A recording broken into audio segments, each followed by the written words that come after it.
After everything Lucifer has gone through, the series finally comes to an end with the last 6th season of the show. And in it, there were a lot of moments that caught the eye of the audiences, some scripted and others not so much. Thus, today we're going to talk about the latter, some of the improvised moments you thought were real and made it through. Size matters. One of the key elements throughout the series, being as it may for the little bit older audiences, we can clearly see that the directors of the show loved Tom's dirty jokes, letting many of them go through and make them official in the actual script. And according to Tom saying that if you're in America, it doesn't matter what you say. It can also be something very bad, but if you say it with a British accent, all is forgotten, and you sound as charming as ever, no matter the context of the conversation. Thus, some of his dirty jokes and improvised moments appeared on set getting off the hook because he talks with a British accent, the way he's supposed to be in the series. While filming the scene where Lucifer, Chloe, and Ella are investigating a television studio, one supporting actor is moving decorations within the studio in the background in one of the scenes. Tom and the others didn't know that someone else was going to appear in those shots, so when Ellis saw the guy, he was very much ready to improvise, saying something along the lines of, "The biggest cock I've ever seen." Seeing the supporting actor moving a big rooster statue in the background made probably out of plastic or something like that. Many think that without the visuals of the series, many of the dirty jokes and improvised moments from Tom's side would be extra, especially for a series that doesn't have an 18+ restriction. Nevertheless, Tom always tries to make every joke he does very much appropriate, not crossing any lines along the way. In an interview, he even said that they have a lot of fun doing every take in the series, just throwing stuff out there, and he can do that because Lucifer is just that kind of character.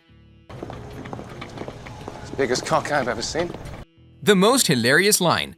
This next improvised moment is being served hot, and for all of you Chloe and Lucifer fans, this has got to be a special one.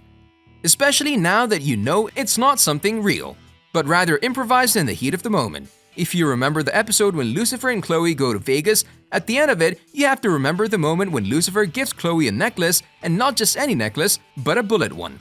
And for all of you who remember, you'll know about which particular phrase we're talking about, the one that follows, Tom describing the thought behind the necklace, and what went through his mind when he gave her, and why he gave her, saying something in the likes of him not being able to really penetrate her, so him by doing this gives his admiration for her penetrating him, a moment that made everyone burst into laughter. Everyone would, right? Imagine the shock that everyone got when they learned that this was not in the script. This whole penetration line was completely improvised by Tom, even the detective not being able to keep a straight face, cracking right there on the spot. And her spontaneous laugh on set was the key element of keeping this whole thing in the actual script. The director never saying cut and letting them finish the scene, keeping it untouched in the final edit. Well, I thought since I'd never likely penetrate you, I'd commemorate the one time you penetrated me. A small move. Outside of Lucifer and Chloe, the character of Ella has to be one of the cutest, most loved characters in the entirety of the show. She's so pure that even if you don't want to like her, you eventually will. Mostly because of those very cute and random hugs, right? Well, crazy to think of it, but let us give you a little secret for all of you to keep. Those spontaneous hugs you see in the series, they're not exactly a definitive part of her character. Because her first appearance on set together in Lucifer in the 2nd season of the show, that is, her hugging Lucifer in one scene, was never part of the script. Amy just decided to hug him, and as Tom would have done otherwise, he just went along with it. The showrunners seemed to have liked that small, sincere move so much, they added it to the script for future scenes. And before you know it, those random hugs were added to her character as one of her special talents, letting her spread the love and happiness she shines with to the others around her.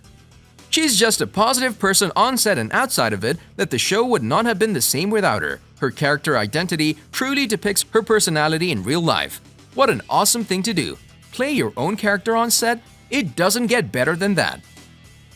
I can't stay mad at you. Aww. But hey, no más a da mierda, okay? No mas. The devil with an angelic voice. Outside of all the improvised moments and lines, Tom is not all about them. Despite the fact that everyone can crack from his witty and hilarious jokes, one other thing that drastically changed the script was Tom's voice and his singing. And here's how. All of you have heard this man singing in the series, at least on Lucifer that is, and yes, he might be the devil, but his voice is like one from an angel. The shocking fact is that we nearly missed his nearly perfect singing voice. Can you imagine that? Who knew that his habit of singing wherever he goes would change and influence his character? Well, we didn't, did you? But this is exactly what happened with Lucifer. Initially, he wasn't supposed to be the singing devil. One night after shooting some scenes for the series, the whole cast and crew decided to have a night out to relieve some pressure on the shoulders and get ready, filled with energy for the next part. On this night, they managed to end up in a karaoke bar having a social night in Vancouver where the show was filmed during season 1. This somewhat drunken night out turned out for the best, both for his character in the show but also the show itself. The showrunners were also there at the karaoke bar, and after Tom had a few drinks, he got on there and he started singing, which was a huge shock to the showrunners because they didn't knew he could sing. But also very happy because of the new prospect Tom managed to bring to the show without even forcing anything, happening by pure accident, spontaneously. And after everything has been said and done, we can safely say that we're all glad that this happy accident actually happened, and that one karaoke night changed the way we saw Lucifer throughout the seasons. We saw multiple scenes of him singing pure classics. He's extraordinary. His singing parts in the series are very good, and even better when you know that he's not acting, but rather using his talent to do the part. Bringing yet another one of his special skills to the table, he's not all about improvised moments and dirty jokes after all. Now I wanna fall in love. That one karaoke night is probably one of the biggest shifts in the series and one moment that made the whole series much better. Would you agree? Yet, apart from classic singing, have any of you seen his hidden skill for rapping? Yeah, he can do that too, check it out.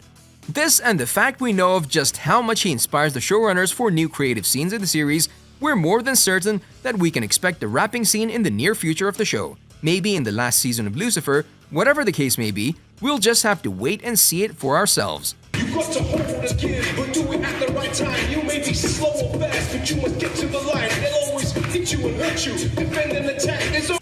On a related note, tell us down in the comments below which of these improvised moments would you have guessed that it was in the actual script, and why. And also don't forget to like, subscribe, and hit the bell icon if you'd like to see more videos like these in the future. Thank you for watching, and we'll see you next time.